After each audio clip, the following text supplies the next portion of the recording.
Hello everyone, welcome back to channel Varsha Omkar blogs. आणि मी वर्षा स्वागत करते तुमचं माझ्या यूट्यूब चॅनलमध्ये. आणि फायनली मी आहे आता हरिश्चंद्रगडावर आणि मला खूप आनंद होतोय. आता तर मी असले कोकण कड्यावर आणि तुम्ही बघू शकता बघा, भरपूर सारी गर्दी आहे इथे. आणि हे सगळे स्ट्रेंजर आहेत माझ्यासाठी आणि मस्त वाटतं बघा, खूप छान एकदम. जर तुम्हाला आपल्या चॅनलची व्हिडिओ आवडत असतील तर आपल्या चॅनल नक्की लाईक करा, शेअर करा, सबस्क्राईब करा आणि कमेंट करून सांगा की तुम्हाला आपले व्हिडिओ कसे वाटतात. तर हरिश्चंद्र हा गड जवळजवळ समुद्र सपाटीपासून 4650 फूट उंचीवर आहे. आणि आत्ता मी आहे बघा 4650 फूट उंचीवर. आणि माझ्या मागे तुम्ही बघताय कोकण कडा आहे या ठिकाणी. आता इथं आपल्याला खरं तर ढगात आलोय आपण, ढग बघायचे. पण आता बाजूला हे धुकं दिसतंय त्याच्यामुळे अजून काही ढग दिसले नाहीयेत, पण दिसतील आता. तोपर्यंत आपण वाट बघू. आणि हा जो हरिश्चंद्रगड आहे तो 3 जिल्ह्यांमध्ये मोडला जातो.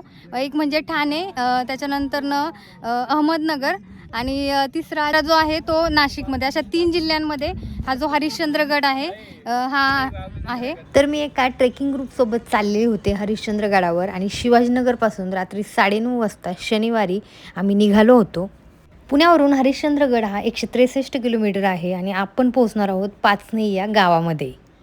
तर आता वाजलेत सकाळचे 4 आणि आता आपल्याला ट्रेक चालू करायचा आहे. आणि हे जे आहे हे बेस कॅम्प म्हणून आहे इथे.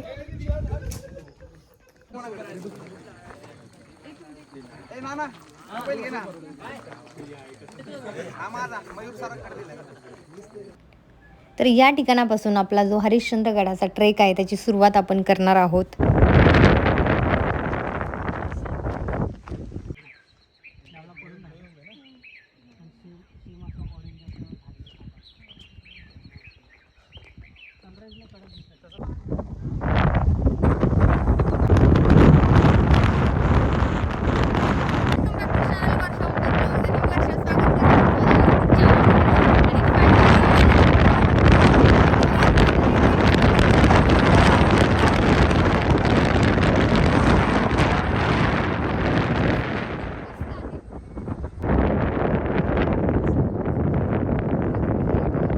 हरिश्चंद्रगड हा महाराष्ट्रातील अहमदनगर जिल्ह्यातील एक ऐतिहासिक असा किल्ला आहे. किल्ल्याची उंची जर पाहिली गेली तर 1424 मीटर एवढी आहे. हरिश्चंद्र हा गड महाराष्ट्रामध्ये ट्रेकिंगसाठी प्रसिद्ध आहे. कलसुरी राजवंशाच्या राजवटीतील हा किल्ला 6व्या शतकातील आहे. साधारणतः 11व्या शतकात या ठिकाणी विविध अशा लेण्या कोरण्यात आलेल्या आहेत, त्या पण आपण पाहणार आहोत. संत चांगदेवांनी 14व्या शतकात या ठिकाणी ध्यान केले होते. मत्स्यपुराण, अग्निपुराण, स्कंदपुराण यांसारख्या अनेक पुराणात हरिश्चंद्रगडाचे अनेक संदर्भ आहेत. किल्ल्यावरील आणि आजूबाजूच्या प्रदेशातील विविध बांधकामे विविध संस्कृतीचे अस्तित्व दर्शवतात. सप्ततीर्थ पुष्करणी, केदारेश्वर गुहा, हरिश्चंद्र मंदिर आणि इतर लेण्या त्यांची उदाहरणे आहेत.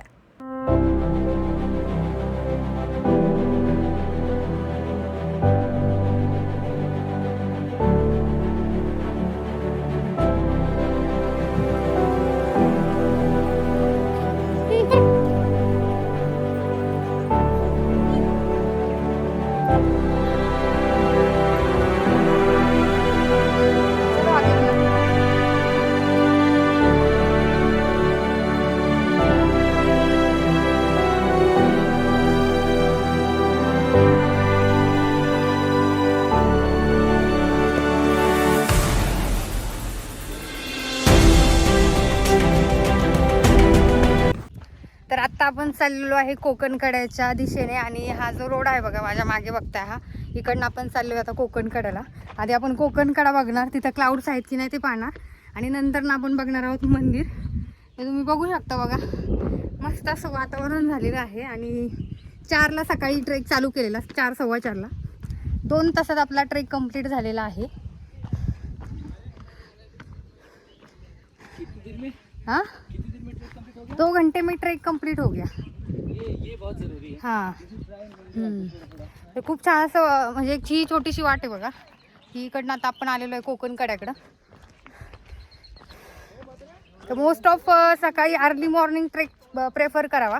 जर दुपारी गेलात तर खूप म्हणजे हालत खराब होणार, कारण की ऊन खूप लागणार. आणि पावसाळ्यात थोडंसं रिस्की आहे, कारण की जे धुकं असतं, फॉग, ज्याच्यामुळे आपण रस्ता पण भटकू शकतो. तर एकदम मस्त वाटतंय. तर फायनली पोहोचलो आहे हरिश्चंद्रगडाच्या कोकण कड्यावर. तर या ठिकाणी तुम्ही पाहू शकता बघा, बरेचसे इथं टेंट आहेत.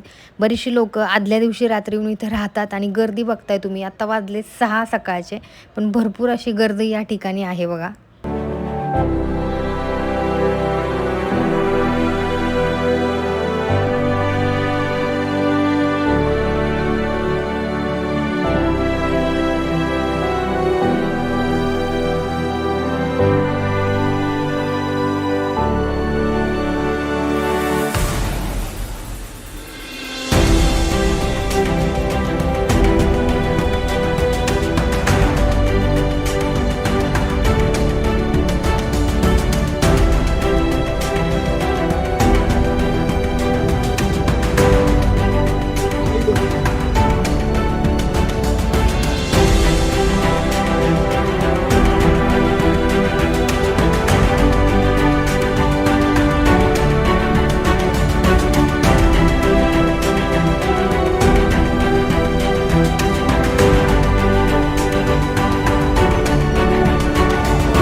तर आत्ता आपला पाहून झाला आहे कोकणकडा आणि आत्ता आपण पाहणार आहोत या ठिकाणच्या लेण्या आणि मंदिरं.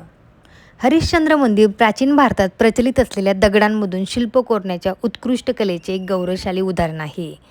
हे मंदिर एकाच प्रचंड खडकात कोरले गेलेले आहे.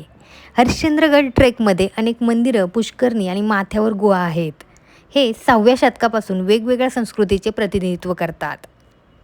हरिश्चंद्रगडावर आपण पाहिलं तर आपल्याला एकूण 7 लेण्या पाहायला मिळतात. या ज्या गुफा आहेत या अतिशय प्राचीन अशा आहेत आणि इथे एक पाण्याचं टाकं देखील आहे. या ठिकाणी 12 महिने पाणी असतं.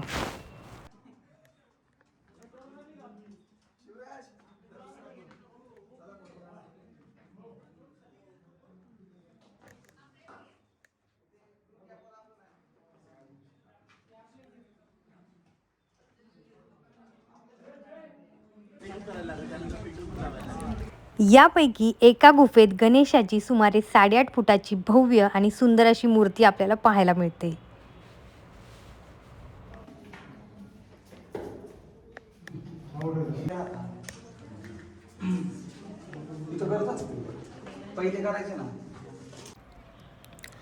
गणेश गुहेच्या आजूबाजूला अनेक गुफा आहेत. त्यामध्ये राहण्याची सोय देखील आपण करू शकतो. गुहेच्या समोर उभे राहिल्यावर डावीकडे जाऊन पुढे जाणारी वाट आपल्याला अर्ध्या तासाच्या चढाईनंतर तारामती शिखरावर घेऊन जाते.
तर आत्ता माझ्यासमोर हे दिसतंय हे हरिश्चंद्रेश्वराचं मंदिर आहे आणि त्याच्या समोरच ही जी गुफा आहे बघा, ही आहे केदारेश्वर गुफा. ही गुफा रहस्यमय गुफा आहे. या सुंदर गुफेत बर्फाच्या थंड पाण्याच्या मध्यभागी बसलेले 5 फूट उंचीचे शिवलिंग आहे. शिवलिंगाच्या वर एक मोठा खडक आहे आणि त्याभोवती 4 खांब गुहेला आधार देतात. अशी आख्यायिका आहे की हे 4 खांब सत्ययुग, त्रेतायुग, द्वापारयुग आणि कलियुग या 4 युगांचे प्रतिनिधित्व करतात. स्थानिकांचे असे म्हणणे आहे की या ठिकाणी आता एकच स्तंभ उरलेला आहे, तो म्हणजेच कलियुगाचा.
आजचा हरिश्चंद्रगडाचा व्लॉग तुम्हाला कसा वाटला मला नक्की कमेंट करून सांगा. आणि अजूनही चॅनलला सबस्क्राईब केलं नसेल तर चॅनलला सबस्क्राईब करा, लाईक करा, कमेंट करा आणि तुमच्या मित्रांना शेअर करा.